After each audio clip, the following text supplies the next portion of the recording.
Oh, all right, Browns.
All right, cool.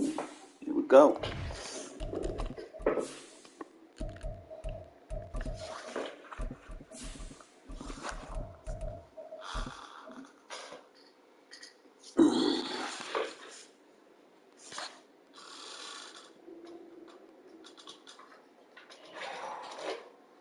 On a crystal clear late fall afternoon, EA Sports coverage of the NFL takes us to Cleveland, Ohio, and Cleveland Browns Stadium. Damn, someone got their ass handed to him. 41-7. Damn, Bengals, you a pretender? Yes, what's going on, my guy?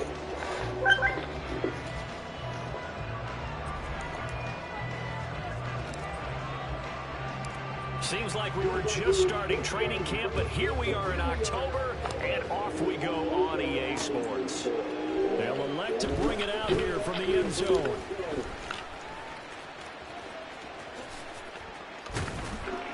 And he'll be dropped at the 21-yard line, so bringing it out of the end zone proves not a good decision, loses him about 4 yards.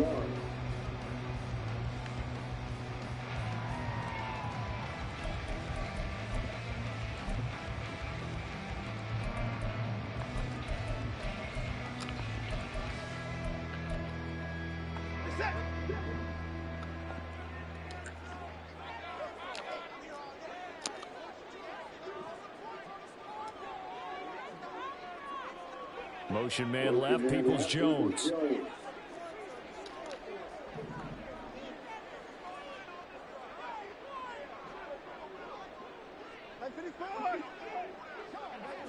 First play from scrimmage, Watson going to throw it.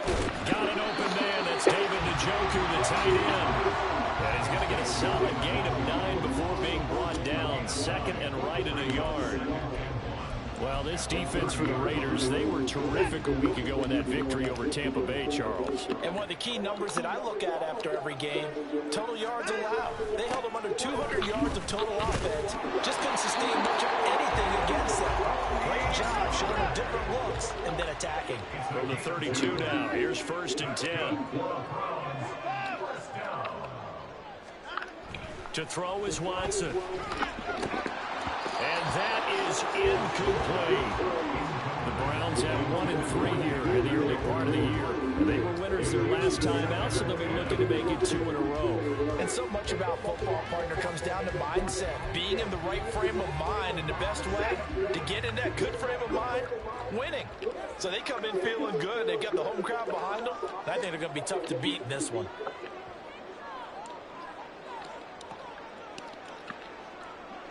Cooper will come in motion right.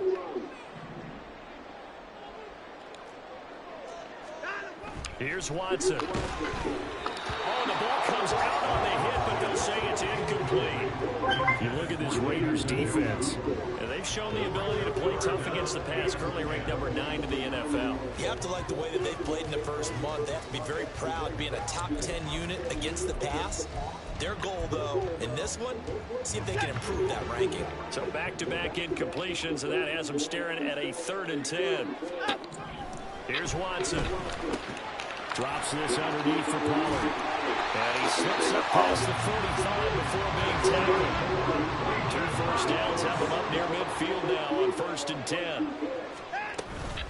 Pollard will take it up the gut. And this will be taken across midfield and into the Raider territory. 2nd down and 4. A 6-yard pickup brings up 2nd and 4 at the Raiders' 46-yard line. Now Watson. Well, he tries to force it in, and it's intercepted. Picked up by Divine Diablo. And the Raiders are in great shape here as they take over at their 46-yard line. Well, that is a quick lesson on how difficult this defense is to throw against. An interception on their initial drive of the ballgame. Now we know why their offensive staff spent the entire week awake trying to prepare for this one, because you can't totally shy away from throwing the football, but at the same time, you're looking at them and going, where are the weaknesses? How are we going to move it? One of the top defenses in the NFL for a reason. We just saw one example right there. In motion left goes Myers. First rep of the game for Josh Jacobs. 2 yards on the carry there, and it's going to lead him to 3rd down. And the big fella stuffed that one up in a big way. I think doubling him has to be a priority, because you can't move up to the next level if you don't take care of him first.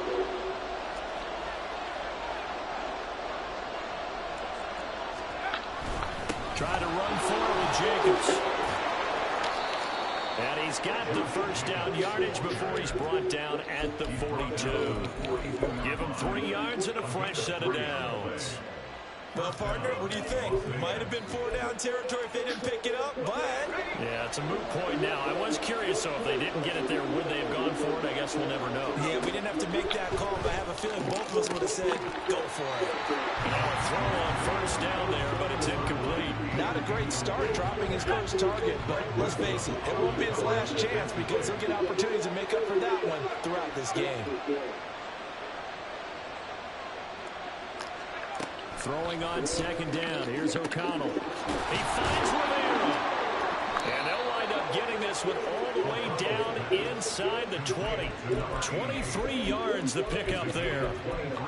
Really been an ideal start for them. They get the turnover on the opening possession. Now here they are moving the ball straight down the field on their first drive. And that feels good, but you know on their side of the field, all they're thinking is finish this drive off, because they took it away, right? So now you got them back on their heels a little bit. Now go down, put a touchdown on them. Look out. You've won the mental battle early in the game, and that may carry over for you. O'Connell looking to throw on 1st. Toward the end zone, but that's going to wind up incomplete. That's already the 3rd time they've looked his way on this opening drive. He's caught 1 of the 3. That doesn't mean they won't continue to go in that direction. It feels like they think they got something good going there, and they think those numbers are going to increase. Now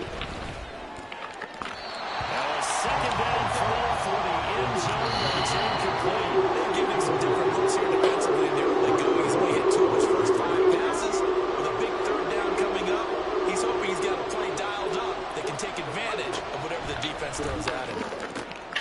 All right, rifles one, and that's going to be intercepted. Picked off by Greg Newsome. And the Browns are going to have it here as they'll start at their own 24-yard line. And that felt like a little extra pressure on that third down attempt, and their mistake cost them points because they're inside the red zone. So you know you've got at least a field goal waiting for you. And in this case, they end up with nothing. The Cleveland offense ready to go. Now, they were intercepted the first time they had the football, but now they get it back, and it's still 0-0. And because of that, you know what the thought process is? Interception. What interception? It didn't really happen because they gave up no points. So go back on the attack. Go back and run the offense you believe will be successful. Find your playmakers and give them the football. Here's 2nd and 10. They run straight ahead here with Pollard, and he is swallowed up right at the line of scrimmage. Officially nothing on that one, no gain, so they're left with still 10 to go on 3rd down. You look at this Raiders defense. They were terrific a week ago in that victory over Tampa Bay, Charles. They held them to well under 200 yards of total offense. That's a number you can really focus on, too, because the way offenses run in today's game, they're usually pretty smooth, and they give you a lot of misdirection, a lot of trickery.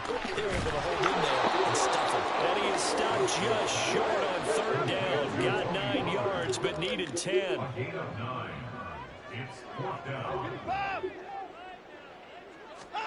They will indeed snap it to Watson. That is caught, and he's going to pick up the Browns' first down as they wind up getting 4 there on 4th and 1.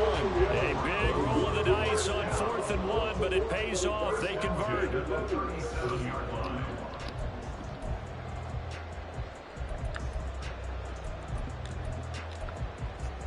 Line of scrimmage, the 37 on 1st and 10. Back to throw, Watson. And he'll be hit as he releases it, and that'll fall incomplete. Part of what we're seeing so far is the defense is certainly coordinated. Both levels doing their jobs in tandem. The back helping the front helping the back. The pressure got home on that last play and forced him to try and throw through contact and short of the sticks. Watson looks to throw again. That's into the hands of Donovan Peoples-Jones. And he'll be taken down as that will take us to the end of the first one.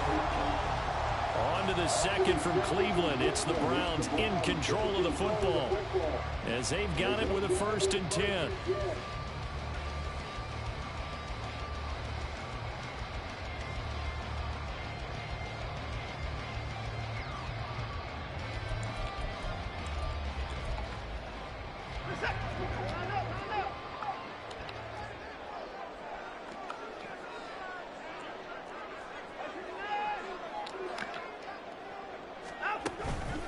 Now a give here to Pollard. And some room to maneuver. So on the mirror. And he takes it down deep into enemy territory. 5 yards from the end zone, 1st and goal. Cooper, the man in motion right. Watson, a little touch pass on the jet sweep.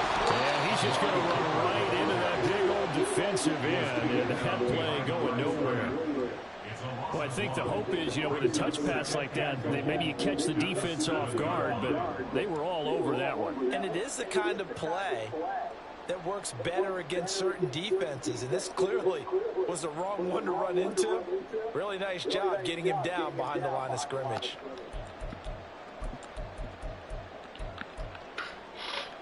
Now from the 7, here's 2nd and goal. Watson. Oh my God! This is incomplete. Well, congratulations to them. They come through defensively with another stop. And let's face it, this secondary, they've gone unchallenged so far in the first half. Hey, you gotta snap it. You gotta. Now Watson on 3rd and goal. And this is going to be incomplete. Like what I seen so far out of this defense because they've been showing their best coverages on third down. So far, only allowed one conversion on a handful of attempts. One area of their game plan that they've executed to perfection.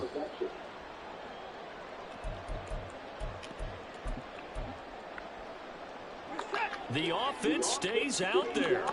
A big challenge here from this far back, but they're going for it on 4th and goal.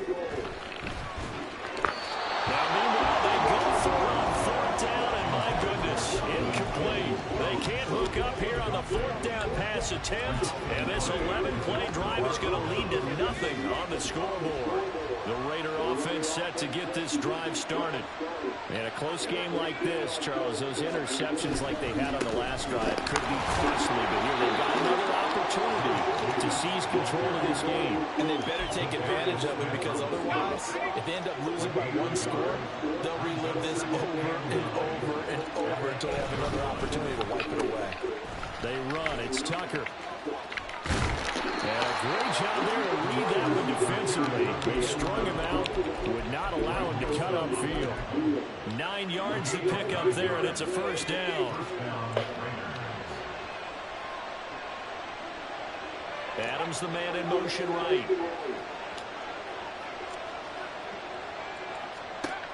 O'Connell on 1st and 10. Open man is Myers. Room here to run. And he'll be out of bounds, but able to get it up past the 45. That one goes for 30 yards. For an offense that has not found the end zone yet, that's a big play. There's the spark right there. The big play that they needed. Now they've got to go ahead and finish this drive and put this ball in the end zone.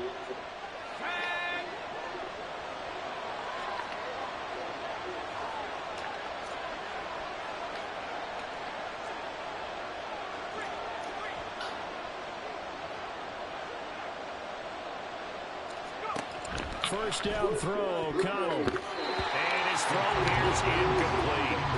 Now their back's up against the wall a little bit, and they come through by forcing an incompletion. Now they've got to continue to ratchet up the intensity a couple more times and get off the field before giving up any more yardage.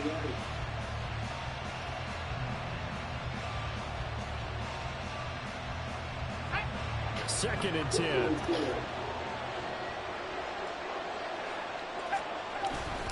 Running straight ahead is Jacobs. And the running lane's non-existent in this first half as they'll stop him behind the line. 2 yards the loss, and now 3rd and 12. Right now in the second quarter on the defensive side, they got to feel pretty good about what they're doing. They should embrace the feeling they have now, embrace the way that they're playing, and continue that through the half.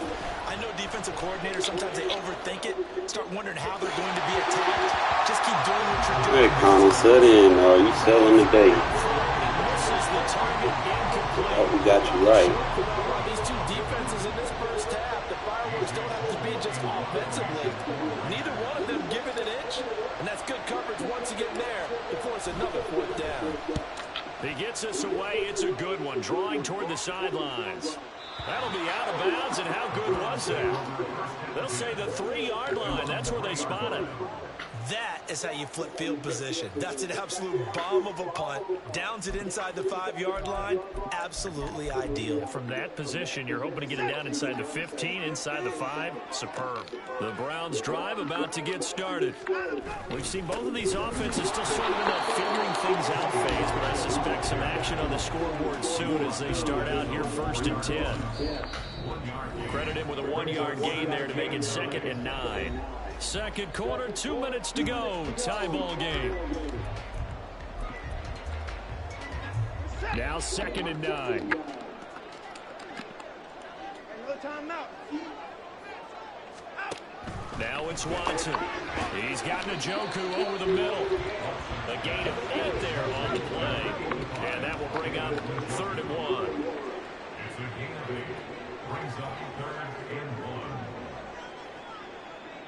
31. Watson now to throw. And that's going to be incomplete. The contact there enough to jar that ball free. And it brings up 4th down.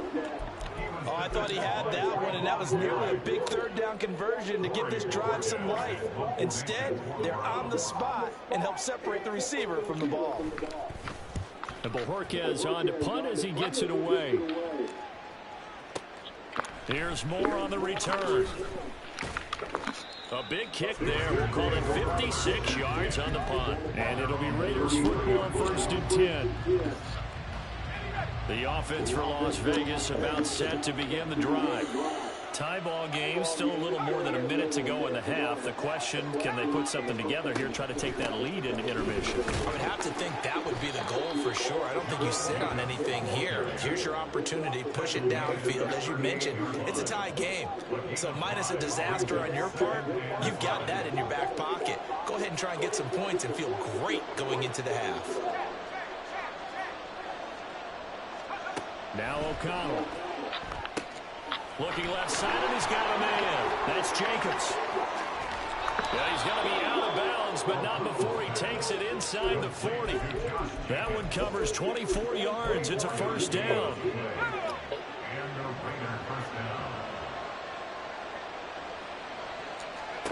Here's O'Connell. Same target. It's Jacobs again. This will be stopped about 2 yards shy of the marker. 8-yard gain, 2nd and 2. Not only did we just see back-to-back nice gains, but we're also seeing the confidence rise, not just for the guy who caught it, but the guy throwing it as well. And these back-to-back catches here out of the backfield, that can set something up downfield in a later sequence, right? A lot of the time, it starts to draw the defense closer to the line of scrimmage. So to your point, show this swing pass, show this check down. Maybe later on, you heave one deep when you catch him close to the spot. Play action. Now O'Connell. And this throw incomplete. The defender all over him that time, and it's going to lead to 3rd down. This defense not going to make it easy for you. They're a physical group, and we just saw it there on that play. He came in, made the contact, just as he's trying to haul it in. Fakes the handoff. Now O'Connell to throw. Work in the middle of the field, and he's got a man complete. Now the Raiders going to go ahead and use the 2nd of their timeouts, as it'll come with 36 ticks to go in half number 1. In motion left goes Myers.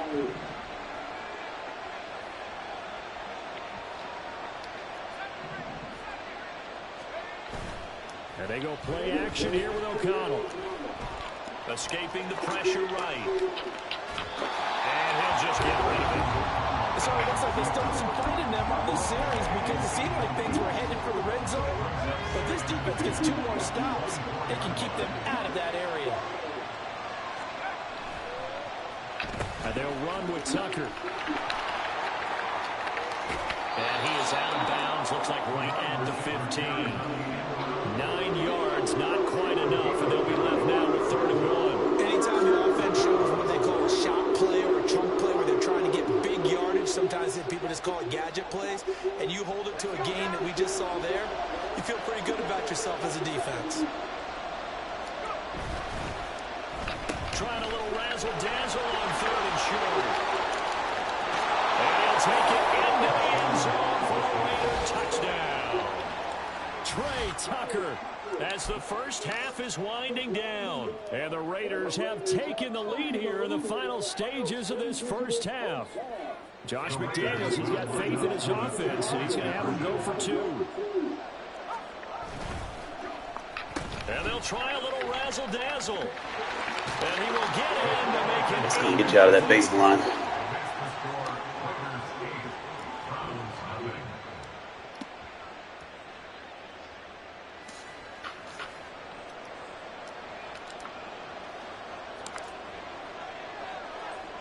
So not much time to speak of remaining in this first half as the kick's away.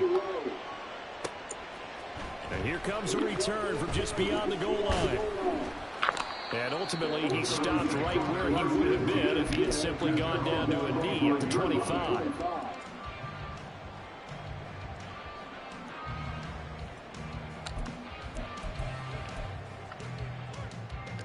The Cleveland offense ready to go. And with time quickly fading here in the second quarter, not sure how aggressively, offensively they want to play this. I think we'll find out just how much they trust their guys in this situation if they decide to take a shot. He'll get run, and it's 2nd and 4. If you're in the offensive huddle, you're smiling after that play because you've certainly got them guessing now. 2nd and short, could they just hand it off for another big gain, or did they take advantage of this spot to take a big shot downfield? To throw is Watson. Oh, that's He pretty finds good. his man, Pollard.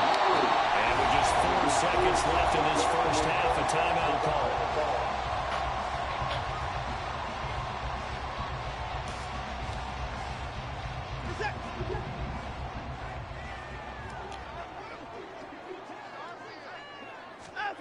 A final shot before the break. Watson. And this will be incomplete. 1 second left to go.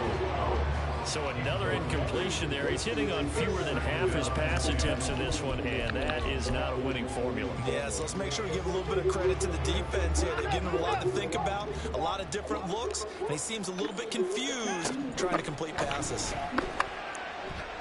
He'll fire this deep for Ayuk.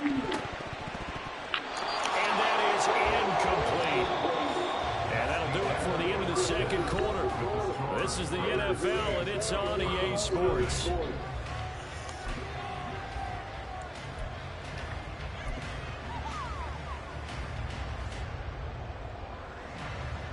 And we welcome you back now alongside Charles Davis, operating gun, getting set for quarter number 3 here.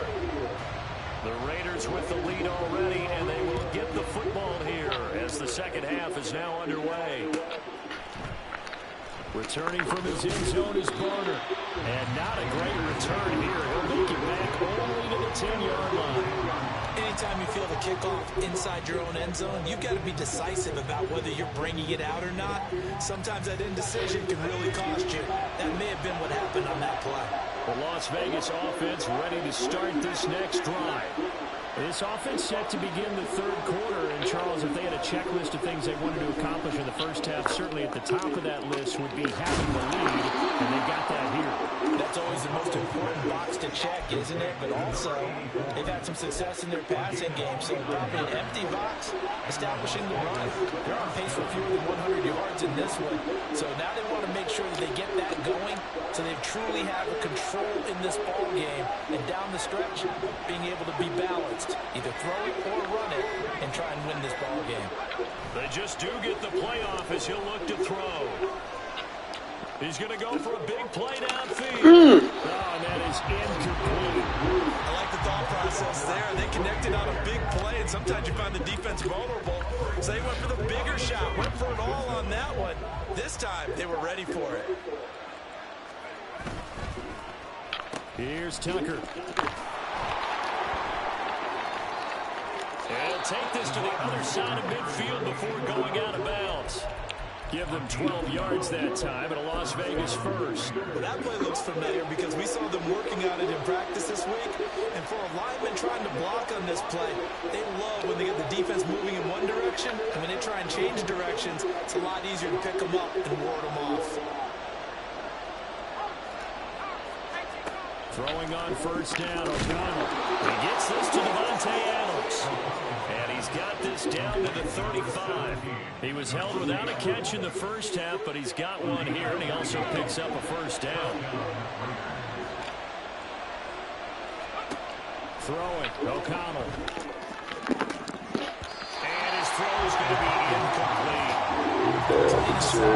That's the second time today that he's dropped the pass. And that one, I think maybe even a little easier than the earlier one that he dropped, surprising. Was this game announced as a night game prior to, and maybe his rhythm is just off? He's got thrown off. He's going to have to wake up, enjoy the sunshine, and go play. And O'Connell now to throw. 6 yards there off the scramble, but it'll still leave him with a third down. Gardner just a second earlier, and they might have had him because they certainly thought they were going to close in and drop him behind the line of scrimmage, but he had just enough time to dodge the pressure, and he ends up getting yardage before being stopped. On third down, here comes Jacobs. And he is in. Touchdown, Raiders. Josh Jacobs, his third rushing touchdown of the year. And the Raiders go up by 2 touchdowns. Extra point by Carlson, up and good. And the lead lead is up to 15 now. On is the Raider kickoff unit now as they will send this one away. This will be brought out from the middle of the end zone. And he'll be brought down shy of the 20, so the decision to bring it out of the end zone, not a good one.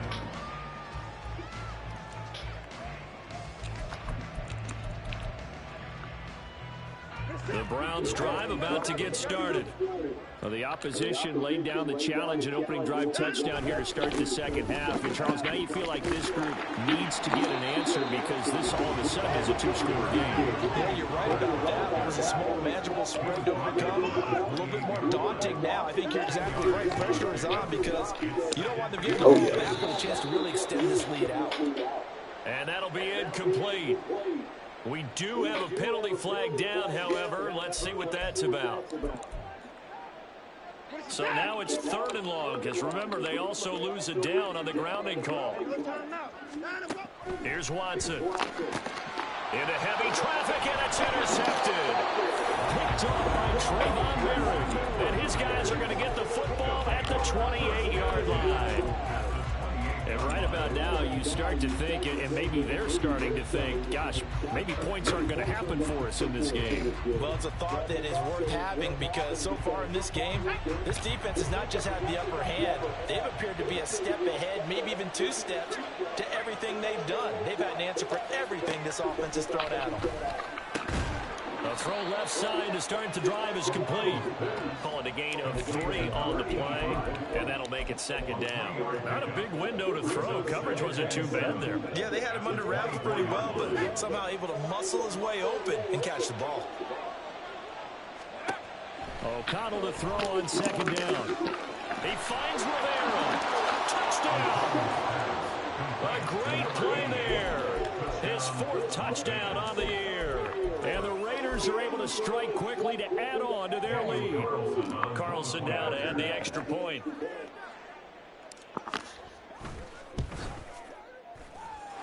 And the lead opens up now to 22 points.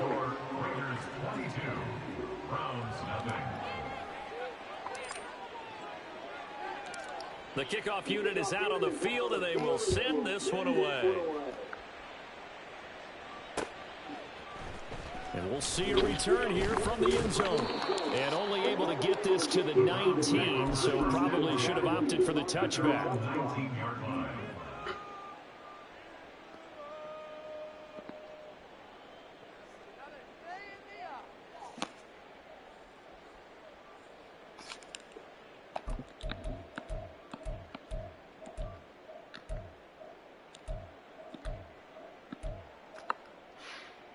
The Cleveland offense ready to go. I kind of feel like they've reached a do-or-die point in this game, Charles. If they're going to try to pull off an impressive comeback, it has to start right here, right now. Yeah, now they've got a final chance to get out of this situation, but they also understand they've got to move the ball and move it fast. In addition, they need to save as much time so they can get 2 more possessions. They'll go with Pollard here on 1st down. And he is going to be stopped cold behind the line of scrimmage. 2 yards the loss, 2nd and 12. If these guys got to chop into that deficit, they got to do a much better job in the run game. Caught behind the line of scrimmage, no yardage to be found. A shotgun snap for Watson. And he drops it incomplete. And their struggles continue here.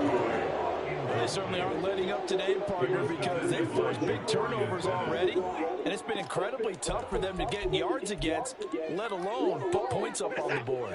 This offense in desperate need of a conversion as they come up on 3rd down. Now Watson.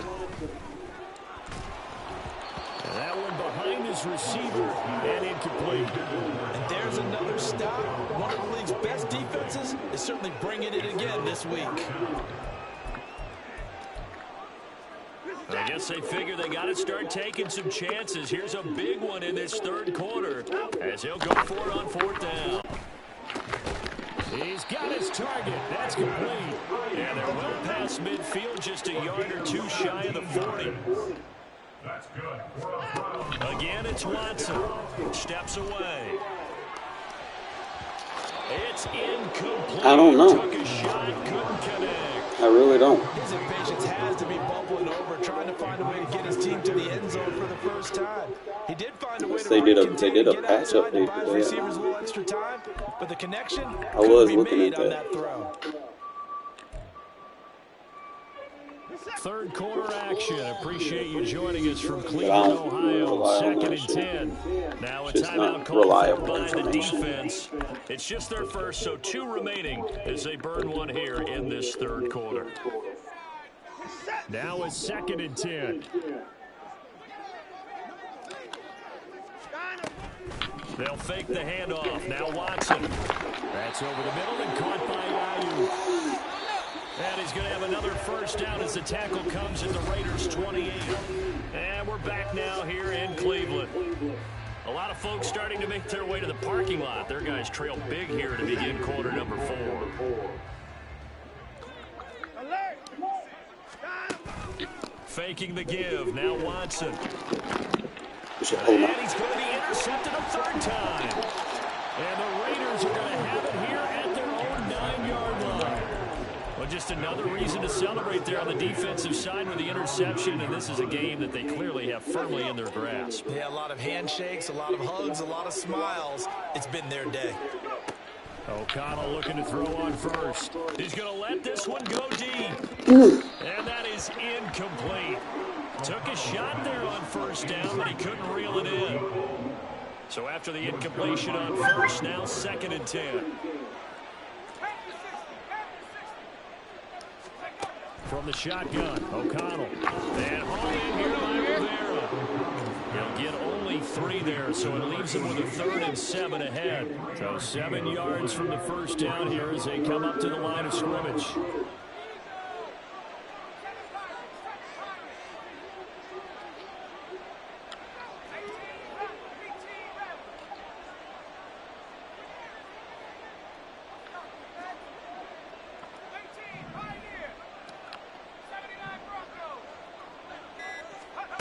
To throw here, O'Connell. And escapes the sack. And this is too far behind his man. He missed him. It's incomplete. Here's A.J. Cole now, standing about a yard deep in his own end zone.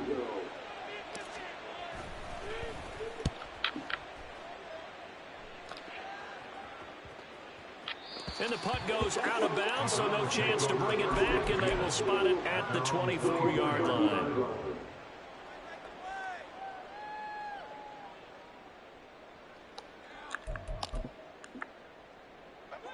The Browns drive about to get started. It's been a tough go for them, but it's still without any points here in the fourth quarter. And a big deficit, Charles, but they moved the football on some drives. They just haven't had any points. Yeah, I know in their minds they're thinking the game plan has actually been working. We just haven't scored points. Well, isn't that the bottom line, partner? To put points on the board. So if you're moving it and you're not scoring, is it really working? Right now, they've got nothing left to lose. They might as well go for broke. His pass is intercepted for the 4th time today. And he'll take it across midfield and down to the 48-yard line. Another solid game-changing play for this defense for the interception. At this point, though, I don't know that it's game-changing. I mean, they've got this one in firm control. And you always hear about, you know, those stories about someone left their game plan behind and maybe you benefit from it. I'm not going to say that that happened, but they certainly have appeared on defense to be a step ahead this entire game. Guys are always in the right spot in order to make a play. The offense has had its moments, too. So now 2nd and 10 after the incompletion on first down. Back to throw, O'Connell. And he bats it away, and it falls down incomplete. Partner, you and I I like that matchup there. He's got to get him in position. Just take care of the football and burn some of that clock. But there's something to be said for not taking your foot off the gas as well, because you can never have too big of a cushion. Oh, you got to catch that, bro. I'm trying to get him there, man. It's incomplete. He had a big gainer in his sights, but he could not reel it in. Here's A.J. Cole now as he's on to punt for Las Vegas.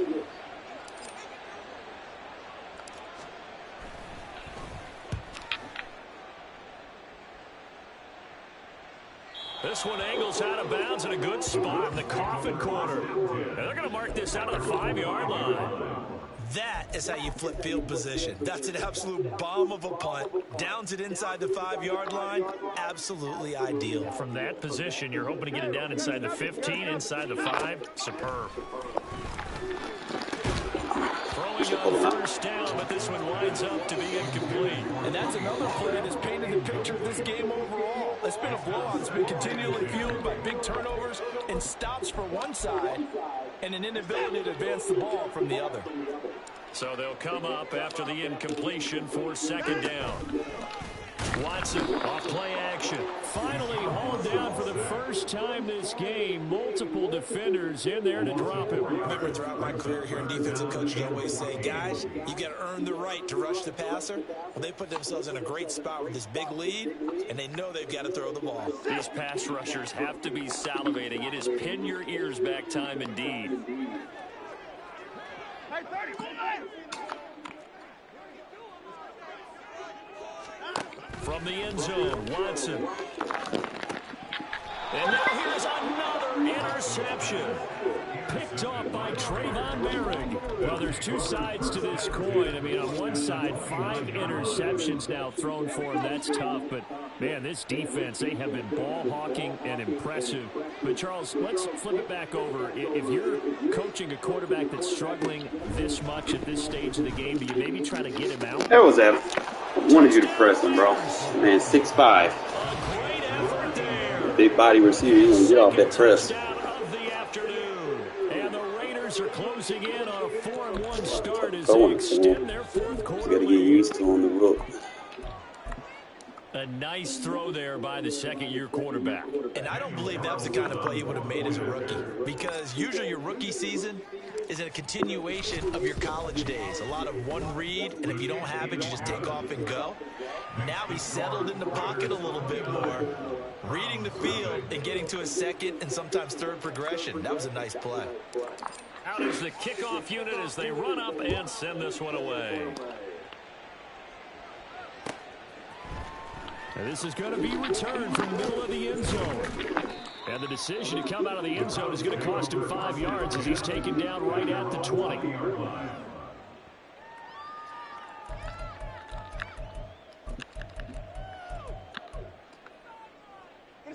The Cleveland offense ready to go. And let's face it, this drive is not going to have any bearing on this game, but it's kind of important for one. And my goodness, another interception. Picked off by David Long, and he is going to get this one back to the 20-yard line. And they'll take possession already in the red zone and in a great spot to add points to the scoreboard. And, Brandon, how many times have we seen a defense with a lot of field behind them get even more aggressive, right? They feel like they've got them not pinned down. Going after Ward, bro. Spot for them, and they took advantage of it there. Got a nice interception and set up their offense in great shape. Here's O'Connell again on 2nd and 10. He's not big enough for the rook. 6, it's caught for a touchdown, and the blowout continues. Well, Charles, he's still a young signal caller in this league, second year in the NFL. But I don't know if last year as a rookie, if he would have worked through his progressions like he did on that touchdown pass. I think you're right about that. We're seeing him grow up right in front of our eyes because when he went to his primary read, he recognized that they were all over that. So he continued to survey the field, picked up another target, delivered a pass exactly where it needed to be. A very mature play for the second-year quarterback. The kickoff team on the field now as they will send this one away.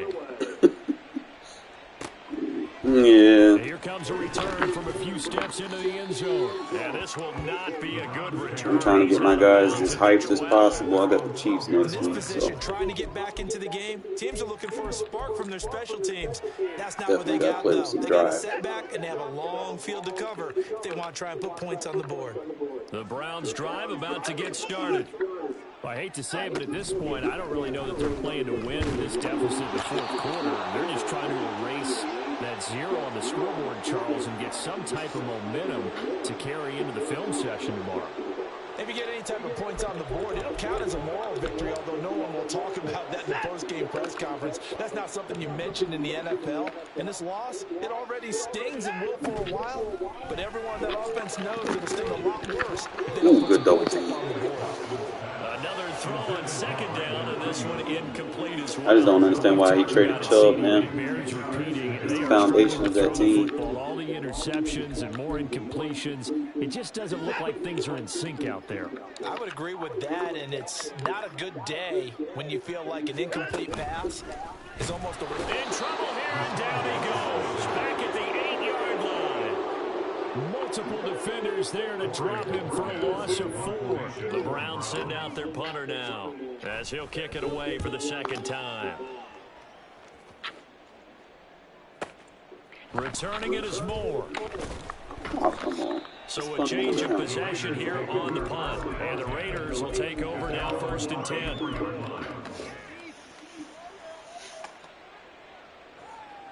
The Raider offense set to get this drive started.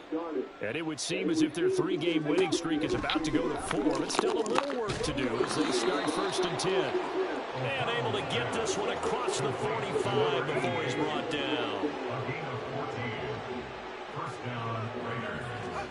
That one looks like he'll throw here. Try to lay one up deep. And it's incomplete. Keep running him down the field, he won't get fatigued. Zone coverage there, and they were playing deep. Wear that boy out. Makes it a little bit harder to run by guys. And that time, there was not much of a window to get the ball in there, and it winds up incomplete. Throwing on second down. Forgot about Devontae. That one into the hands of Adams downfield.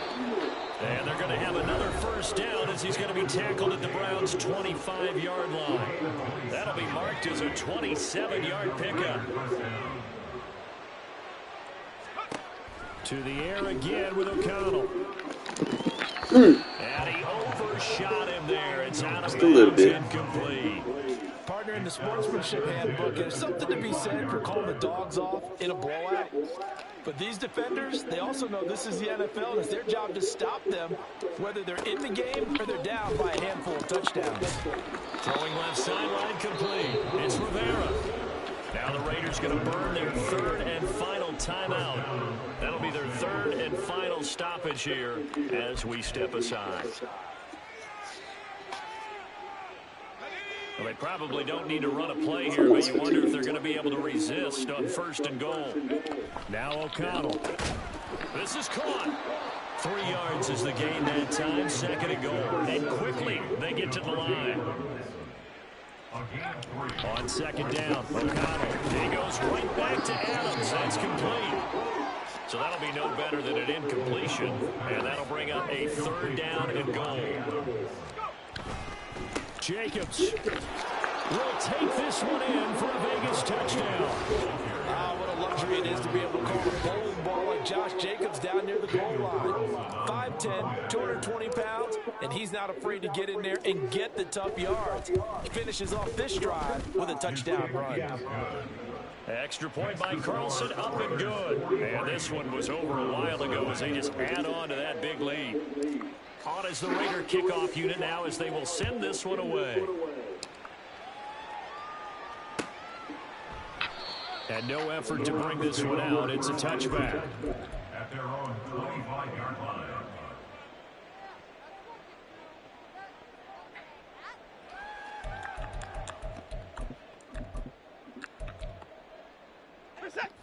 The Cleveland offense ready to go. At this point, partner, things looking pretty bleak. They still haven't scored here in the 4th quarter, facing the big deficit. Just with silver linings, what can they look to do here offensively? You know, it's funny, I talked about this with a coach in the offseason and kind of had this scenario, like what feels good to you, what feels good to your team. You're down big.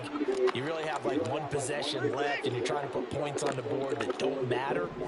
But do they? And he told me they actually do matter. And in this situation, he's going to try and run the best offense he can run, have at least a little bit of confidence to take away from that game. So right now, I was forcing a lot of passes, just trying to get my rookie ready for the next game. victory for the Las Vegas Raiders. And I tell you what, Charles, this might be about as good as it gets. They were incredible. Yeah, offense was in fine form. The defense threw the shutout at them. I think they worked in concert together.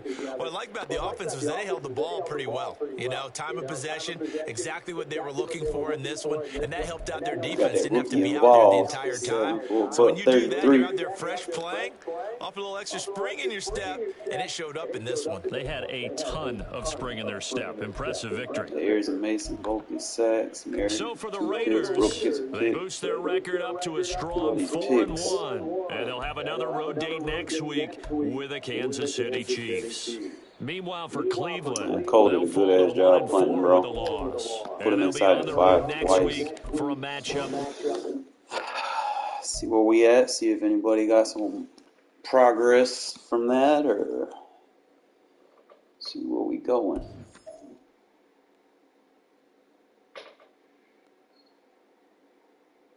I want to get 5 rushing touchdowns. I don't getting that no 5 fucking rushing touchdowns.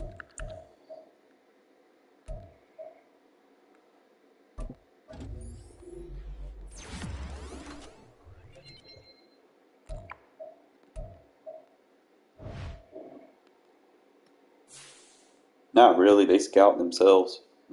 Like I'll check on it every now and then, but I don't really do it until like mid-season, and then I'll kind of start looking at it and seeing what players are there. So after that, number 6 offensive points per game, number 6 offensive pass yards per game, number 5 offensive rush yards per game. Defensive points per game, I'm number 7. I think I'm doing pretty good, man. Defensive, I'm there. I like these ranks because they tell you where you can work on. So I need to work on my defensive pass yards. But I'm like in the middle of the pack there. My offensive ranks, I'm down. He was a better offensive. How was he ranked higher than me?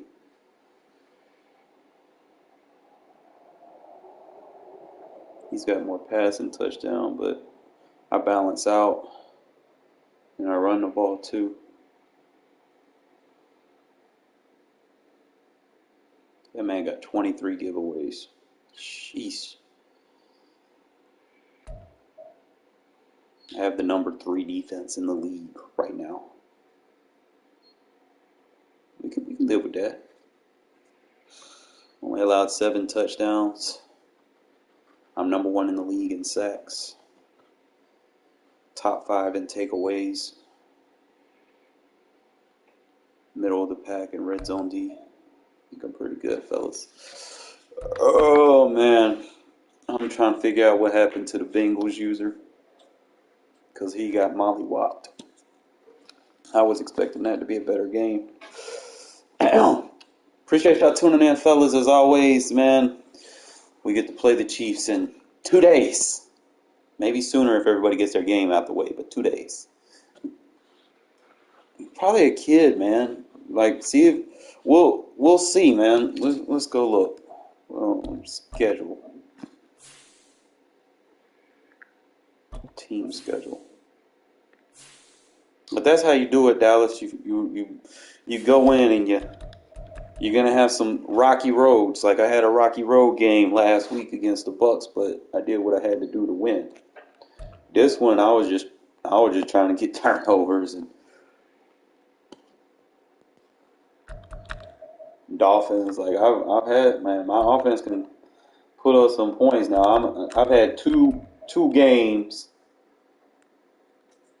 3 games really, because I had to play Drew twice. I had to play him as the Chargers. Then I had to play him as the Saints. So I played three games that was tough. 2 games was just, sandbag your opponent. And nothing against the Brown user, but that was dumb trading away, Nick Chubb. But that's what he wanted to do.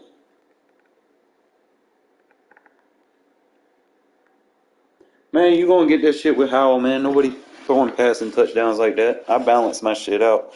I can care less about an MVP award, man. I'm trying to win some money. But let me go look at the Lions, see what he doing. Oh, we can check with Pat. See who it was.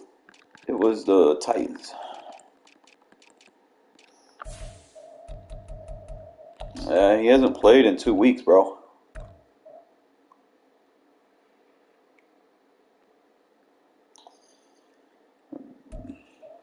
You need to figure out what's going on. And then the games that he did play, he got thrashed.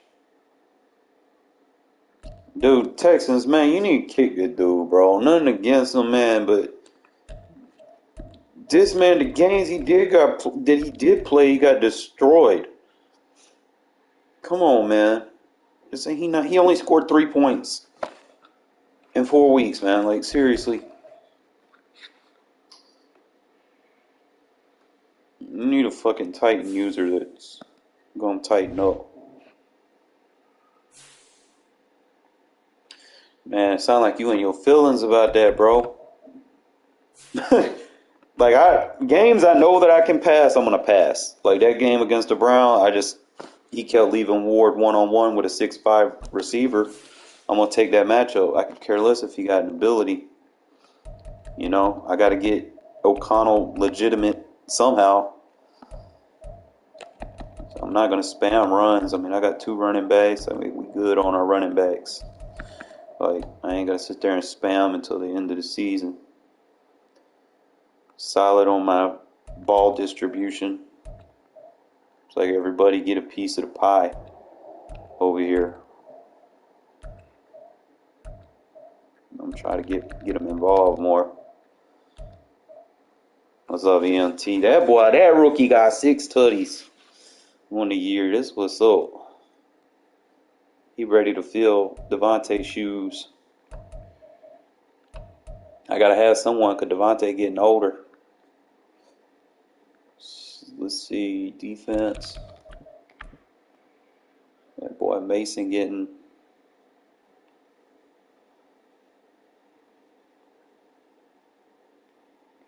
Yeah, but he on the practice squad. He not a beast. You're not using him.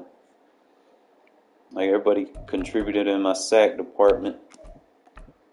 I also got a beast rookie cornerback. This dude right here. Like just sitting there, undrafted free agent, bro. Dude just balled out, got a pick. He locked up Tyreek Hill. Like all my dudes out there just playing ball for me, man. And that's about the best you can really hope for, to be honest. Your boy Barner, undrafted free agent, rookie, kick returning for me. Boy got 97 stamina. Khaled Moore, undrafted free agent, rookie.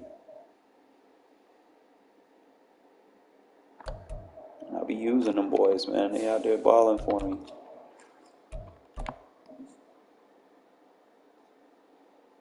Oh, someone got a rookie. Oh, no. Hold up, True. You done missed it. Game over. We done won it. I'm balling out. Got the 3rd ranked defense in the league. 3rd ranked offense. Hold up. It says on the 3rd. I don't see how it say the Browns got a good offense because that shit was nice. Not nice. I don't know what he was doing because that shit was not working on me. So, total offense, pass. Here's your passing leaders. That ain't too bad, being that I'm balanced. 1, 2, 3, 4, 5. Number 6 in passing. Number 5 in rushing. And I'm not even really a runner, bro. You seen the last game. I was just chunking the ball up in the air. I could easily get that rush yards up if I wanted to. Fucking, man, come on. All these points. People trying to run the score up and shit. You could look at points per game and tell who's gonna be in the playoffs, bro. I'm being honest. 1, 2, 3, 4, 5, 6, 7, 8, 9, 10, 11, 12, 13. You go to top 7. What is it? Top 7 AFC, top 7 NFC. That's what you're gonna go by. 1, 2, 3, 4, 5, 6, 7. Chargers, bro, you gonna be out. Jags gonna be out. Steelers gonna be out. Browns gonna be out. Cause y'all gotta be able to score points, man. So I can go right now, write it in the book. It's gonna be Chiefs, Ravens, Jets, Raiders, Patriots, Colts, and Bengals. That's what I'm gonna say. Now, Chargers, because he's in my division, he could be a potentially take somebody's spot.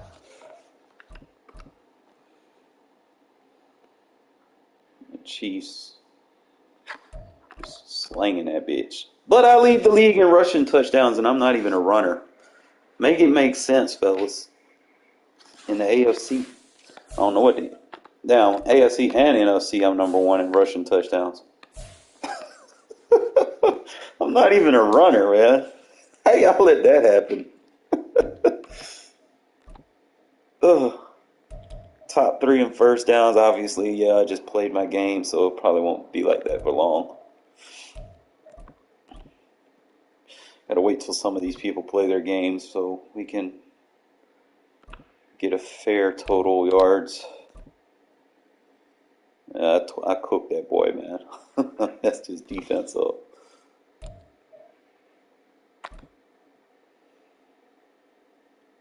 He hasn't played nobody that's willing to run. Like, you got to be able to run on this guy. You can't just, like, even if you don't get but 2 or 3 yards, if you get one fucking yard, you got to be able to run on people, man. Now, you got to run the score up, bro. I'm telling you, that shit matters. That's how you get your momentum up. And I say Bronco got that. He been playing games. Somewhere in there. I messed that man up. I messed him up with that 43 donut. Then you can go in there and say, okay, top 7 points allowed. But then again, I got to wait for those people to play their games. Lead the league in sacks. Let's go. I lead the league in sacks. As always. I expect nothing less. Try to catch up in them interception department, man, but it's going to be tough. We'll get them, though. Boy, Prim out here efficient as fuck. You got a money play over there that you using? You damn near perfect on third downs.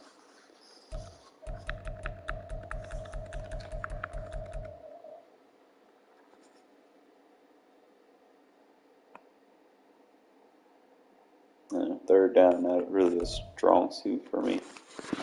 I don't got the best blocking. Pack just gives up touchdowns. Bro, when I went up against dude fucking gun tight, I turned my fucking match off. I defend sticks. When you're not in gun tight or anything compressed, then I run match.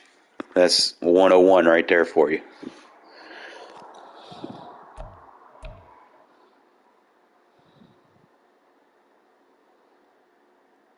I don't think you need to be taking people's advice. Getting and losing 63-3. What's really going on?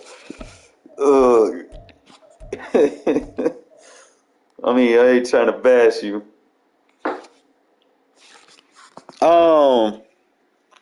Fuck. Yeah. I was running a combination of match. I'm trying to see what else did I do against him? Yeah, I ran a cover 2 sync match. Yeah. And then I made my adjustments to it. You can go watch the video, man. I made adjustments and started sending extra people so that, he wasn't able to pick it up on the blocks. No, if it's bunch 3, gun bunch, you can run match. Because you can use a post safety for crossers. If it's tight, if you have 2 by 2 tight on both sides, then you can't run match. there's different things I'd run match for and different things I wouldn't use match for. And then sometimes I get lucky. I'll run a cover 0 and try to get pressure on you, force you to throw it before you're ready. No, you got to line up in a cover 2 match versus bunch sets, and you got to make adjustments to what beats you.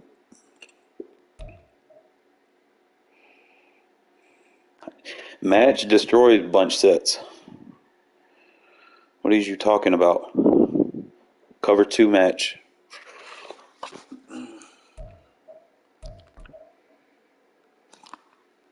No, not if you make the right adjustments.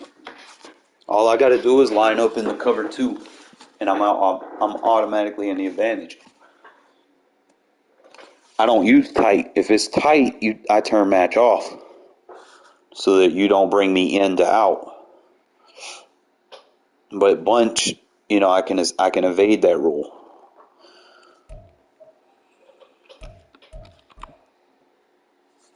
It's really, you just got to play the games and figure out what works for you, man. Like, for what works for me, I have ways to shut down bunch.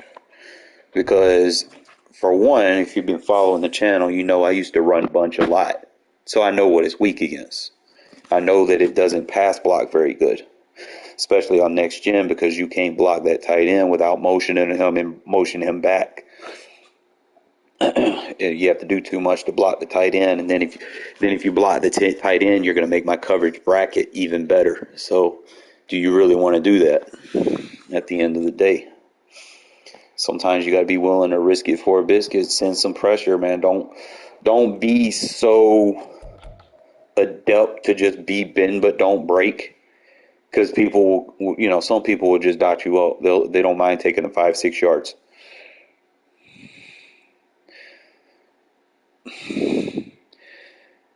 You can't do that on the corner flat concept. Like I said, if I'm dealing with that, if I know people are running like vert corner flats, I'm going to turn the match off, but I'm going to be lined up in some type of cover 2 shell for better alignment to deal with that. That's... See, like, you can run cover 9 versus bunch.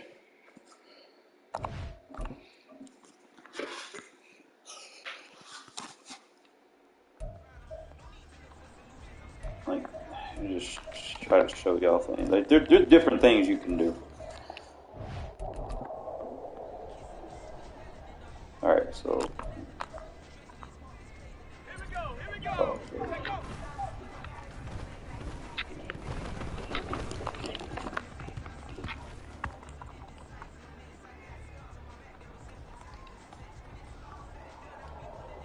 Oh, I'm going to show you, like, let's say I'm dealing with a bunch player.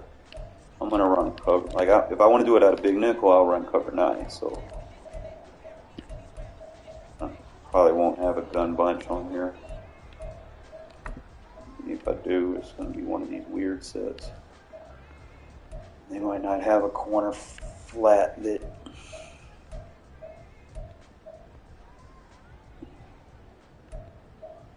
Got these weird sets.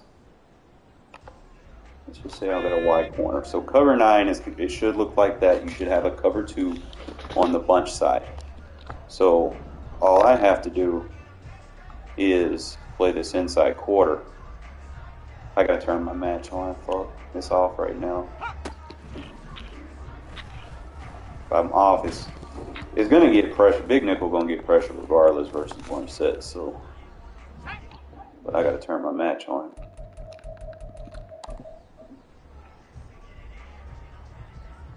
I wish you could just have this shit on from the main menu. So you have to understand the principles. You gotta find a play. So let's say we got the corner over there on the right. I'm not gonna worry about him. Quarter flat should take that. I should be able to take this and defend the number 3. Double check. Healthy. he's not going to have time for anything deep because big nickel sheds too fast. So you're basically free to do what you want with the inside quarter and take whatever route threatens you away. So what you're going to get is the outside quarter is going to take the corner. I know it's a bad angle, but I could switch him to a third. I'm aware of that because I don't have another threat over there. So I could put him in a third and probably press him down. And Crosby just comes around looping, so I mean he's not going to have anything to the right side of the field anyway. What you could do if I turn match off, that quarter flat will be out in front of that running back route. And mid read just kind of sits there waiting for the second route to cut up under, but I don't even have to go after that corner route if I don't want to. So I'm just trying to see what's the best threat. I could probably bracket. If I run it as is, I would assume that there would be a bracket. Yeah. So if I'm playing this, I should bracket. If I know I want to bracket him, I can do that. Put a third, press the third. Why is he not pressing? It's being weird.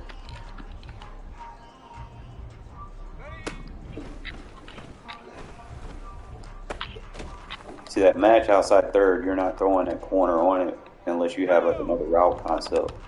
So I could put him in that third and keep that quarter.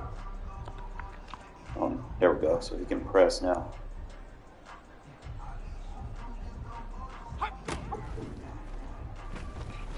See, that third is going to stay out in front of the corner route. So that means I can be more aggressive with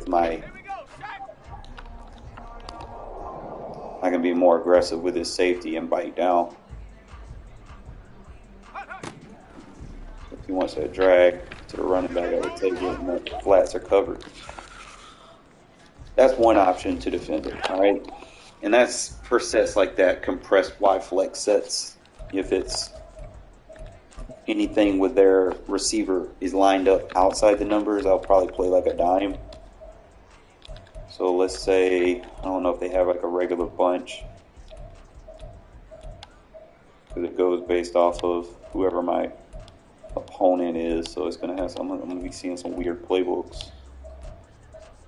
So all they got is bunch Y and bunch strong nasty, bunch X nasty.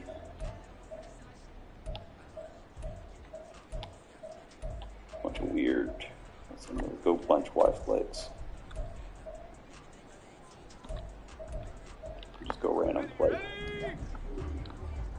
So if I go random play cover 6, as long as you have a cover 2 versus the bunch side, you're good. So what you can do,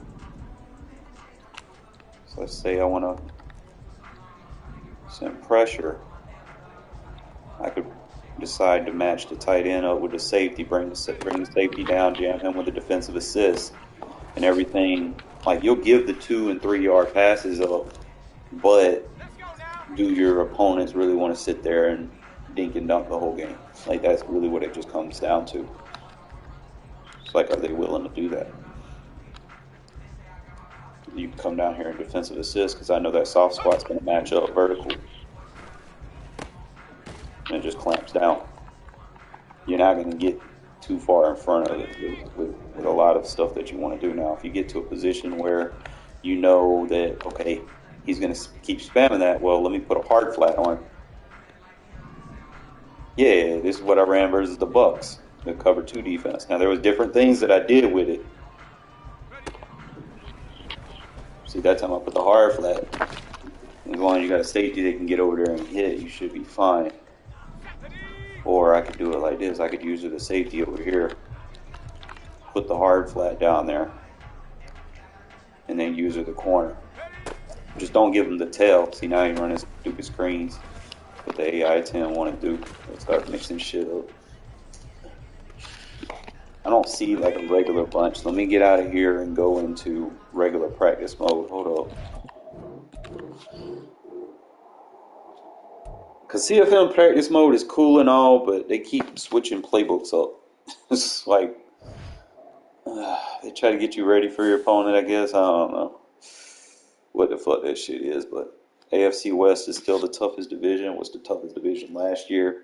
I've been winning my games, and I'm still number 3. You know, so it is what it is. Only division where at least 3 people are competitive, I guess. So if I go to training camp, teach y'all boys how to stop the Chiefs 101. You want to Ryan Bunch say, dude like to do play flips a lot. You got to be willing to flip your play when they flip their play. And you got to get into your adjustments fast. I think so. Sometimes when you deal with play flippers, sometimes you put your adjustments in too fast and you might mess something up. If it gets to that point, man, call a timeout, slow yourself down, man. I mean, you get 3 timeouts, you might as well use them. If you know you accidentally did the wrong adjustment or something gets applied that you didn't mean to add, you need to make sure that you get out of it, especially if you're dealing with someone that quick hikes. It happens to me sometimes. Alright, so let's do it this way. Start with the cover 2 sink. He should have a gun bunch, right?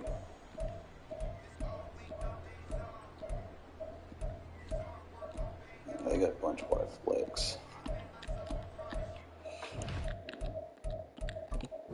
He's got a weird playbook. I gotta give him I gotta give him the same playbook as me.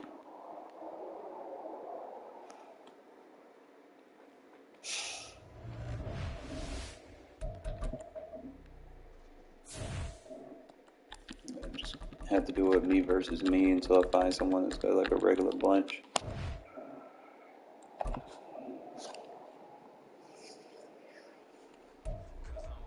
Now, if anybody got Bucks on their schedule, man, I'm telling you, man, dude tough. I ain't gonna lie, dude tough. So y'all need to pay attention and see how I beat them, so y'all can kind of, it's a copy-paste league, you know, so if y'all see any information to help you, man, use it.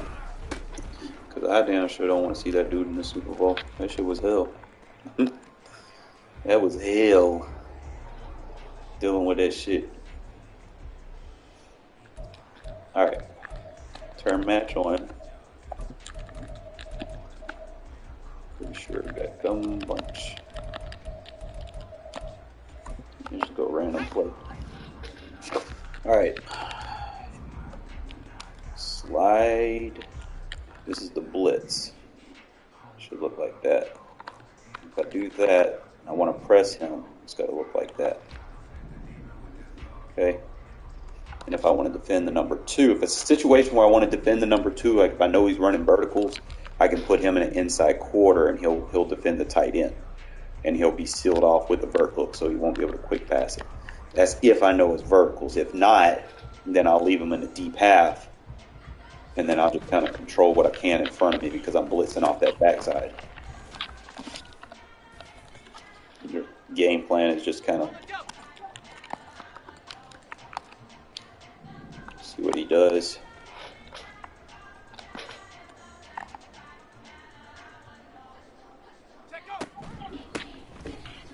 And it stops him from running. You're not going to be able to run on it.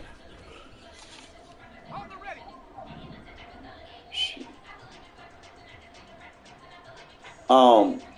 I do that like in man coverage, but I put him in a third. There's a hidden trick. I don't know if I can do it in practice mode, but I know it works versus RPOs, where there's a runoff on stretch runs. Trying to figure out where all my stretch runs are.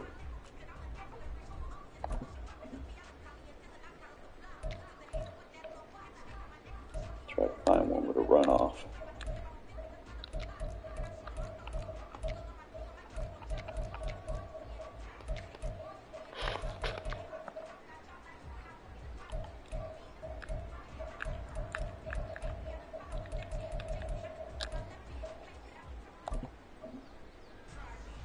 I don't have a lot of runoffs in mine.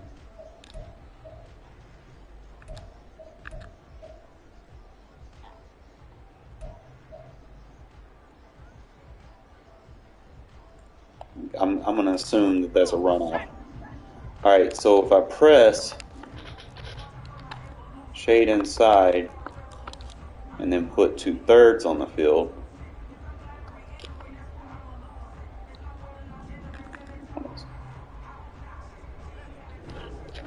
look at there. He does not get blocked. That's a trick for match coverage that you can use versus stretch runners. But you got to know where the runoff receiver is and just make sure, double check, show y'all again. So I could come out in a cover 0.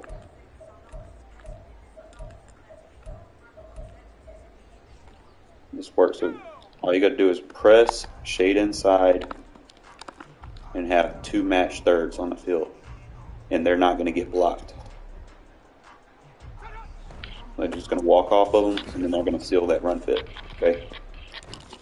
I'm the only person that's going to teach y'all that trick. All right, now watch. If I do it in man and just shade inside, both he gets ran down the field. You see?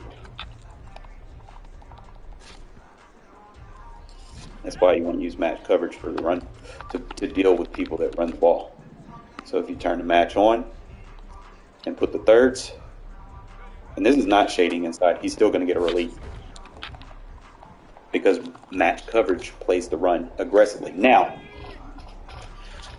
with that being said, it is very vulnerable to play action. So let me show you. So usually if I see people pressing, I kind of get my, I like to throw. I kind of get happy when people press me. But I will show you for the sake of tutorials. So if I'm dealing with play action,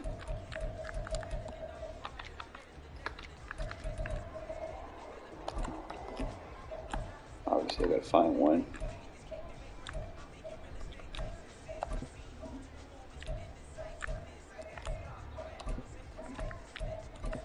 Like really, like this, even PA crossers. Like if I press it,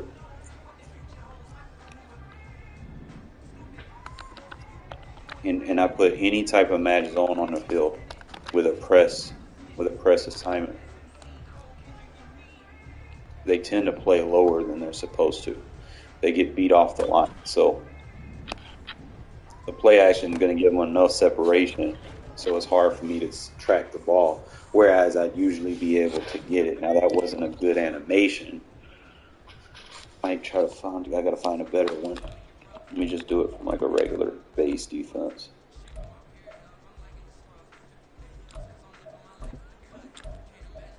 Trying to find a play action deep.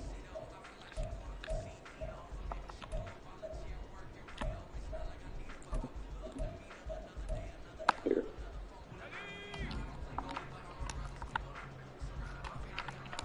Alright. Match zone's on. And just kind of pay attention to the press. See, look at the release he gives. He gets beat off the line. I'm gonna show you. Because he freezes for the run. I'm gonna show you this shit.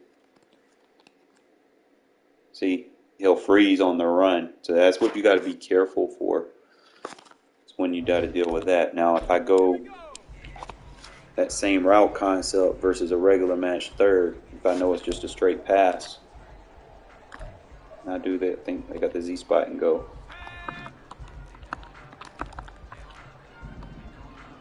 Now watch the outside third on the left. It's going to play it a little bit different. He's not going to freeze. You see the difference? He's going to run with it. So play action is the only thing that can get you the separation from aggressive match press. However, it's basically like putting a pass commit, run commit in the game without making the rest of your team vulnerable, if you think about it. Because I really don't use the commits this year. Like, they're ass. Because if you pass commit and they run, you're getting pancake. If you run commit and they pass, you already know you're giving up a one-play touchdown. It's too risky doing it that way, where I feel like match is a safer bet, because you can still always bracket if you think your opponent's going to be doing a lot of play action. You're not going to do play action against me. You do play action against me, or in the CFM so far, you're getting blitz. Like there's a blitz coming behind it. You're not going to have enough time to kind of make those reads. But I'm just put it there for the tutorial so that you guys can kind of be like, there might be a situation where I might be able to use this 1 or 10 times for the season. It's not something you're not going to be able to sit there and spam, but it is something that you can apply to your game. So it's just something that I found that I hope helps you guys. And like I said, defending bunch sets out of cover 9.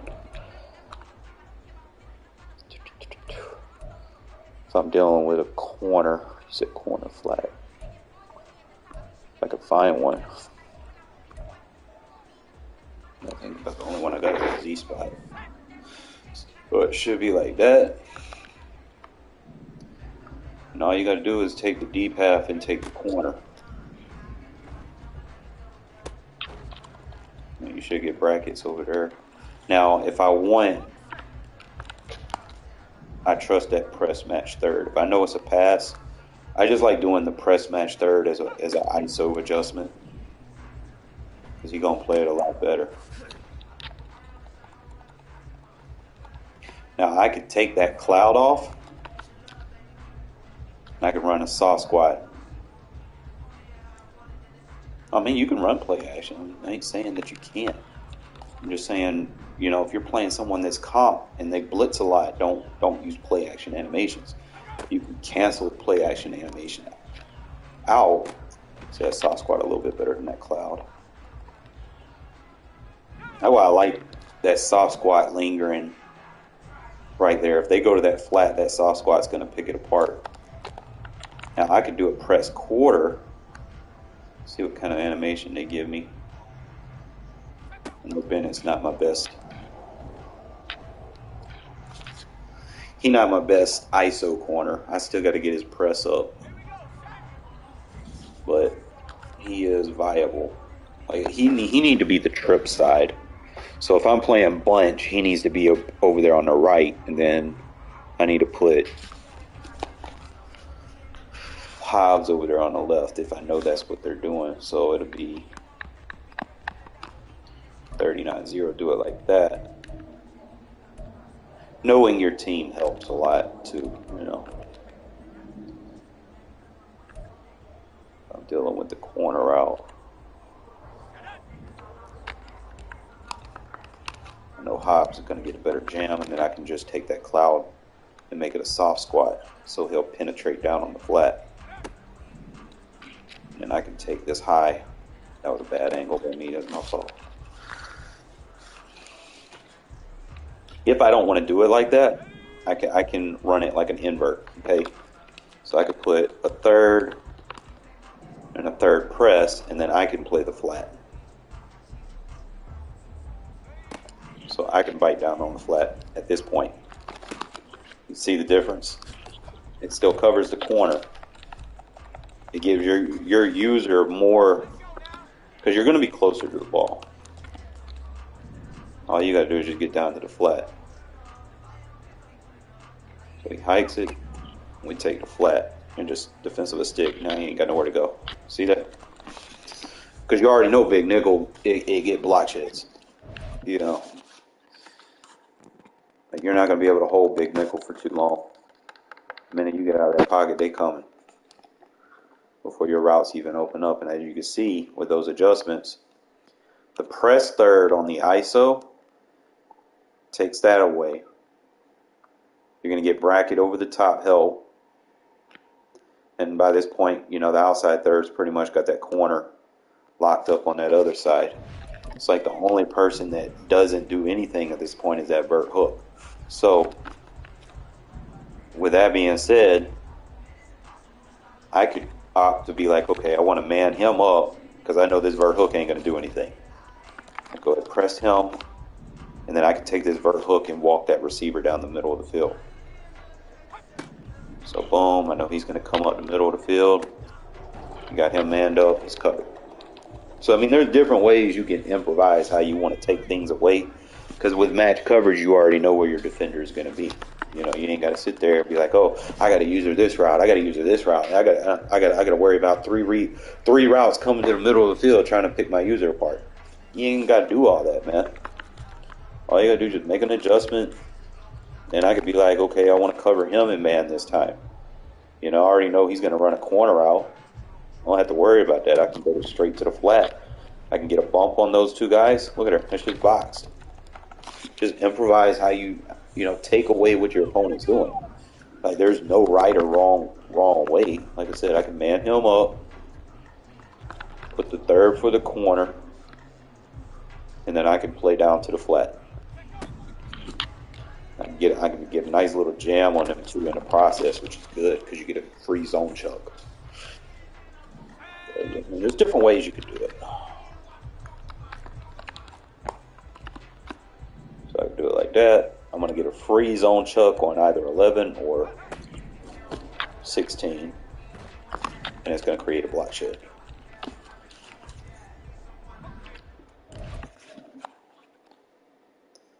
See right there, just because me coming down like that with the zone chuck, I went with a hit stick zone chuck. I went straight for the receiver, but it forced that tackle.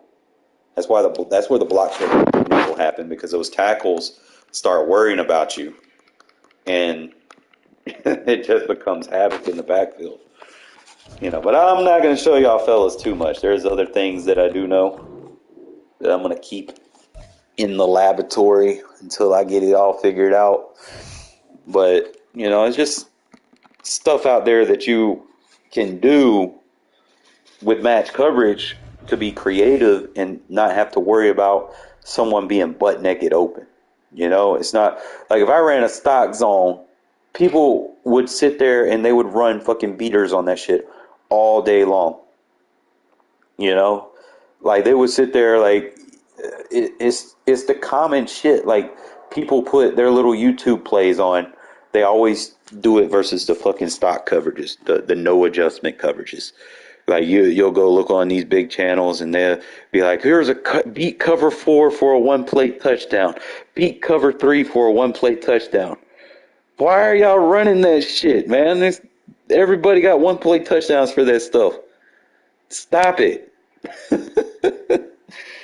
You know, run match coverages, run the cover 9s, run the cover 6s. Learn when to run it so you're not just getting exposed. Like I wouldn't run that first versus gun empty, you know, fucking 3x1 or quads where they can just send a vertical after you. You know, no, you don't. If they start running floods with a vert and then just have everything else flooding, you got to be careful. Don't run that shit. You can improvise it from a cover 1 and still have your matches on the outside, man up everything on the inside, so that takes those concepts away from them, because they're going to see like, oh, I can't do that. I can't get four routes over here because he's going to have them manned up. You know, so it's just kind of improvising. That's all you got to do, man. It's not hard. It's just, you know, take it one step at a time, really. I'm just ready for the advance, man. I got to play the Chiefs. It's going to be another hell game. I had a hell game against I had 3 hell games. Actually, I had 4 hell games. I had 3 hell games, and 2 of them were basically just like free wins. If I'm being honest, like I'll tell you, like Drew, he comp. It's just the thing is, I played him one too many times now, and I know what he likes. Now he in the NFC, so I ain't got to worry about him no more. But go to my schedule. Like Drew, he was the Chargers game 1. And I beat myself because they should have threw fucking pass interference on that fucking angle route, and it wasn't called. And I ended up throwing a pick on it, and then he ended up driving down the field, eating the clock. So I lost because of that. And now that was my chance with the go-ahead score, too, on that drive. I could have won that. Then this game was just a basic gimme, bro. Dude messed the Dolphins up. Like I don't know how you have the Dolphins and you're losing. Like how? Trying to do too many trades. Like y'all can't be coming into these CFMs, man, getting these pre-made teams already good and then just destroying them, bro. Like you can't be doing that. Like a stock Dolphins team could have easily damn near won a Super Bowl. Gave everybody problems, and you messed it up by trading. Then Drew came back. He took the Saints, and that was a hell game. Like I was playing him a lot better, but that was still a hell game. You see the score. It's like his defense was lacking because I got used to, what he was running. That was probably the biggest hell game right there. That dude's going to be problems. If the only thing is he be lagging, so you might have to replay him. He blitzes a lot, like weird blitzes that just come through untouched. So you cannot use play action versus his style of defense. I think the Chiefs run a similar style defense than him. So I can't use play action because if he's blitzing like the way I seen the Bucks blitz, if I use a play action, I'm gonna have guys in the backfield before I turn around, and I'm not gonna be able to step into the throw. So I'd have to cancel the play action. Same thing, man. Browns had fucking Nick Chubb and wanted to trade him for Pollard. I don't understand these people, man. I can't make this up. It's like you had a premium running back, and it's the face of your franchise, and you shouldn't be trading people like that. But it is what it is. I mean, Chubb getting older, so I mean, shit happens.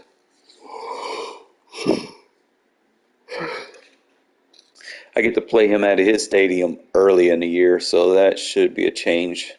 I had to play him at his stadium late in the year last year on a fucking run that I needed. I'd rather play him there. But see, at the end of the year, I get Chargers at home. I got holy shit! I got four away games and 2 home games at the end of the year. But I get 3 home games after the bye. That's what's up. You just laugh. Man, I hope DJ, man, fucking stick it out. He did good that last year, but he got to deal with the fucking Bucks twice a year, man. I hope he understand what he got to do, man. You can't hang on to that ball, man. That dude gonna blitz the fuck out of you. You got to be able to get rid of it quick. I don't know anything about the Steelers. Anyone know anything about the Steelers? That's my schedule, man. But Broncos, that should be 2 wins, so that's what, 6?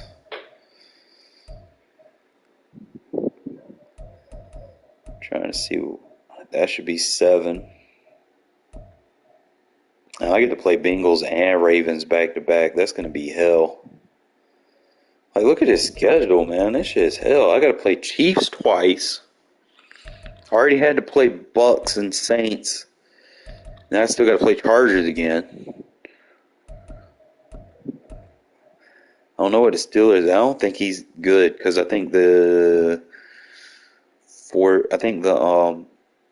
Ravens and the Bengals are the only 2 with winning records in that division.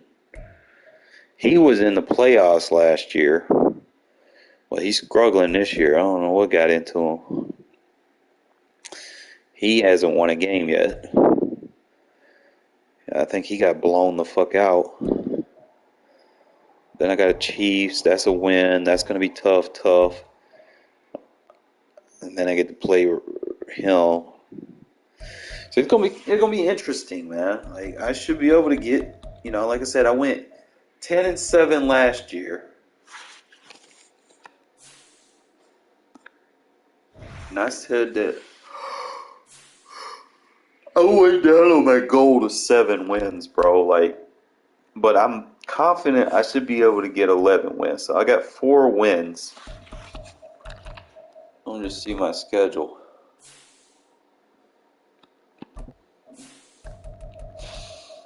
Let's see, let me get the 5, 6, 7, 8, 9, 10. I can get 10 wins just winning those games right there.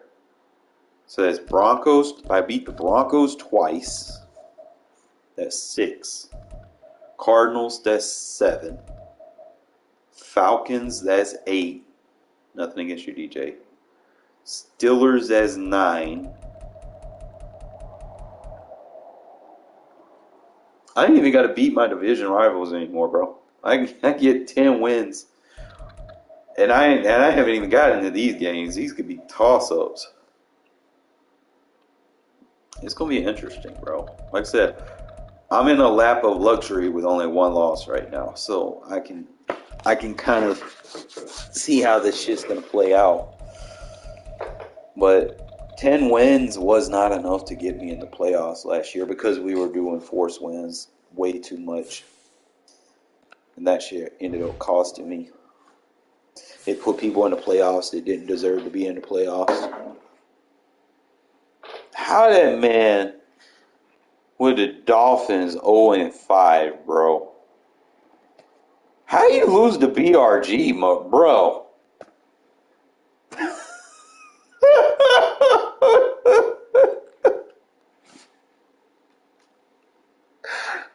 Nothing against that man, but god damn, bro. How y'all losing to that man? I blew him out like 43-0. I beat him so bad he had to switch conferences mid-season. That's wild. What other games are there? I mean, you got two battles of unbeatens going head to head. You got Chargers and Colts.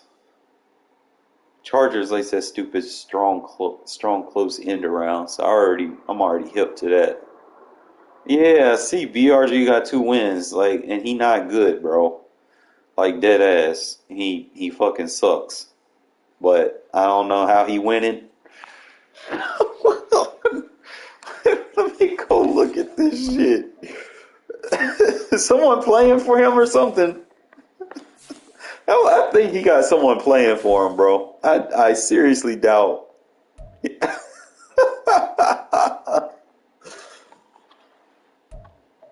No, you lost 10-14. He lost 10-14. So that I can go based off his schedule and know who's good and who's not. If BRG beat the Lions user sucks. Patriots is comp. True, bro. How are you giving 20 points to this man, bro? Like, nothing against you. I mean, yeah, you got your win, but you can't be letting that man score no points, man. Dolphins, you suck, bro. Like, I thought BRG was the worst in the league.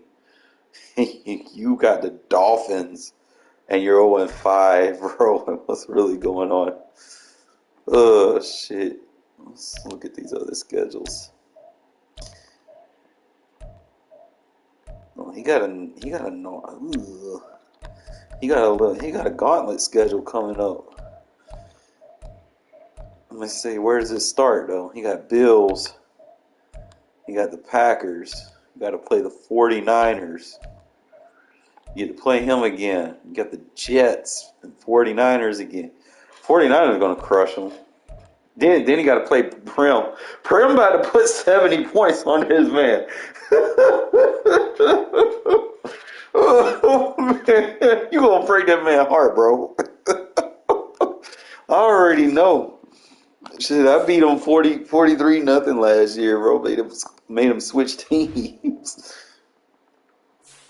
Bro, BRG suck. He run. He not really a passer.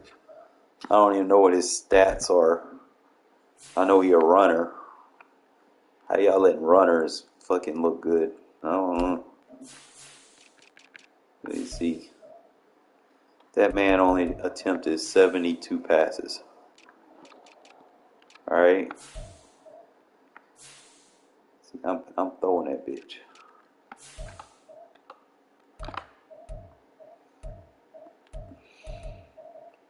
That man just spams one running back. 87 attempts for 446, right?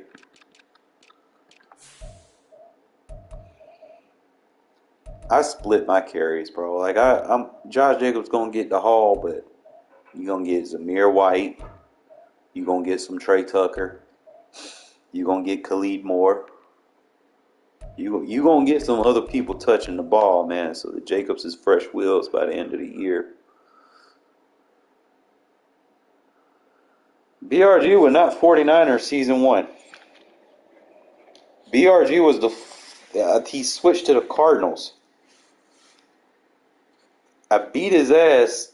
He had the Patriots. I beat his ass. He quit the league and came back as the Cardinals trying to rejuvenate himself. I was like, bro. I ain't even know goddamn Tucker, my go-to receiver. Rivera, obviously, he gonna get. Look how tight my receivers are, man. Like all them boys got like 200. I mean, I could have a 1,000-yard receiver right now if I wanted, but I like to spread the ball around. Let them all eat.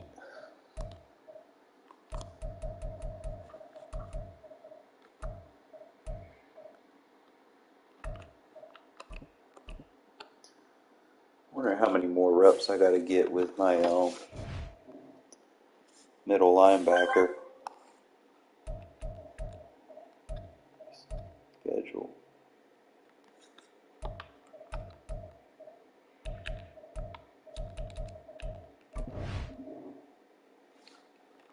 Now, before we restarted the league, I whooped the Chiefs user, bro. He was the fucking he was the fucking Broncos, bro. He tried to bullshit ass offense on me with the Broncos, and it wasn't gonna work. Dude had to come back as the Chiefs just to be able to beat me, and he had to trade for people. That's sad. Oh, I ain't remember all that. Trying to remember who he's a middle linebacker. Trying to get him developed. Like I drafted him like in the 4th round, bro. 3rd or 4th round.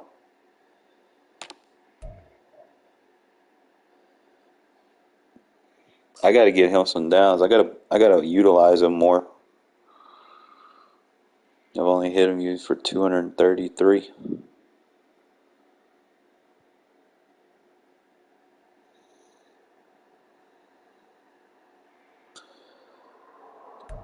Yeah, gotta use him more. I mean, he's solid. And it's a rookie. 88 speed, 75 block shed, got 72 zone.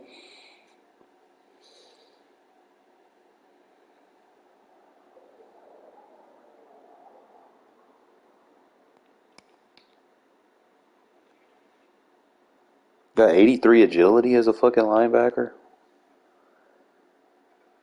Injury does no good since we got that shit off.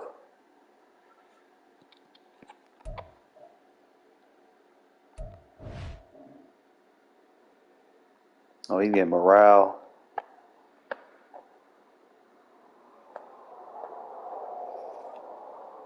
I always go defend outside run as my game plan for the most part, unless you're just a straight up passer.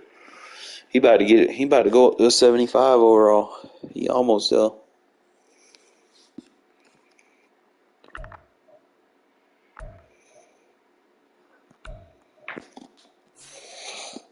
I just got.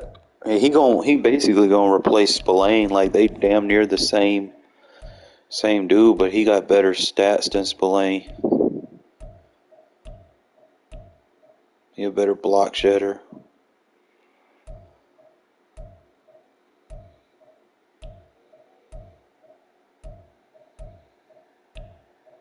Yeah, he way better than Spillane is. Spillane, I just got to keep him on there for the morale. Like all my linebackers got good morale. That's good. End of the day, you want to have your dude, man. My dude at 58. It's morale for my look at my cornerback morales. Them bitches up going up. They getting close to 60. This that rookie too, man. Undrafted free agent. That's why I try to tell y'all, don't worry about overalls, man. I found this dude, undrafted free agent rookie, 6', 205, had 92 speed, 87 change of direction, 62 strength. Like he fucking sees the field in my defense. Like dead ass. I know it man in zone and press not up there, but he been getting work. Like he can tackle. He got a 66 tackle. His pursuit suck. And jumps up. But he been playing ball for me, bro, and I can't even be mad at him. I think between him, Hobbs, and Bennett, I mean, even fucking David Long been making plays for me. My safety's been solid.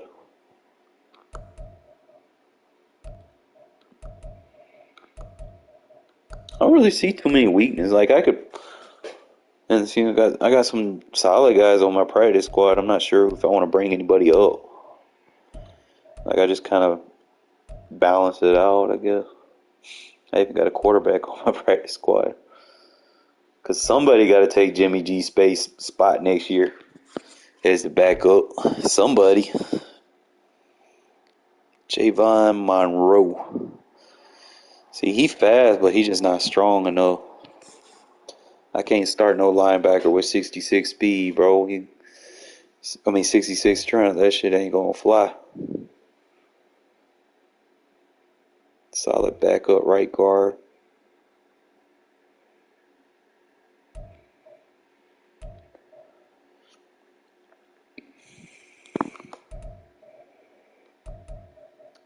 I'm gonna let this boy retire. This is his last year on his contract, and I get $28 million back. I'm gonna have money to spend, and I'm gonna rock it out with my cock out with O'Connell with his cheap ass contract. I got all that extra money so I could pay this man. We're gonna let it ride with that. And I'm about to get into the heavy duty part of Devontae's contract. But Rivera been stepping up for me. So he gonna be ready to fill them shoes between him, Jacoby Myers. I'm gonna let Renfro go because Tucker filling that role in. I got a dude named Ballard.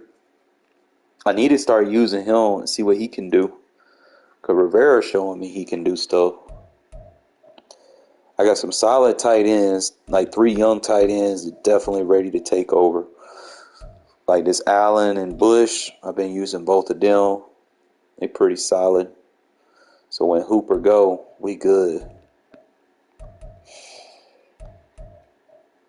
My line is solid, not great. I stole him off the Broncos practice squad, man. This is a solid dude, man. I know he is 66 overall, but look, he got some speed. He got some decent strength. Like, I could use him like in a zone block scheme.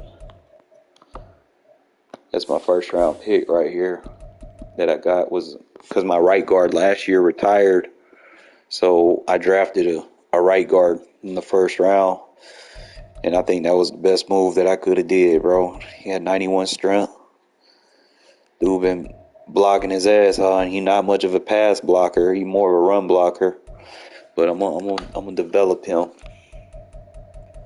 I'm still running a 2 right tackle system where I swap them back and forth. Got a Luminor for when I need to run and Mumford when I need to pass. Got Tyree, man, I move him all over the line, bro. Dude's fucking balling out. He's an 86 already. I can't wait to get him more involved. I got to get him around the ball more, though, but 92 acceleration, he hell on his cell. I got to give him some finesse move, though. but he's pretty solid. And then my defensive tackle, I got so many fucking products at defensive tackle, man. Look at the acceleration of all these boys, man. Like, even Togai, he's solid. I like to use him in my fucking big nickel, because he's just so goddamn strong. But that's my rookie. I got 2 rookies, both of them, Nelson and Barnes. And the guy I tried to develop last year. And I still got Jerry Tillery. I mean, I got solid depth there. But I think I'm gonna be great. Caleb Chason, he just doesn't stay healthy. Like, I don't even think he sees the field much for me, man. I even made him my starter. And dude just comes into the game halfway fatigued. I might go throw him out the window, bro. I feel like he broken glass. But other than that, man, appreciate y'all tuning in. I'll catch up with y'all tomorrow.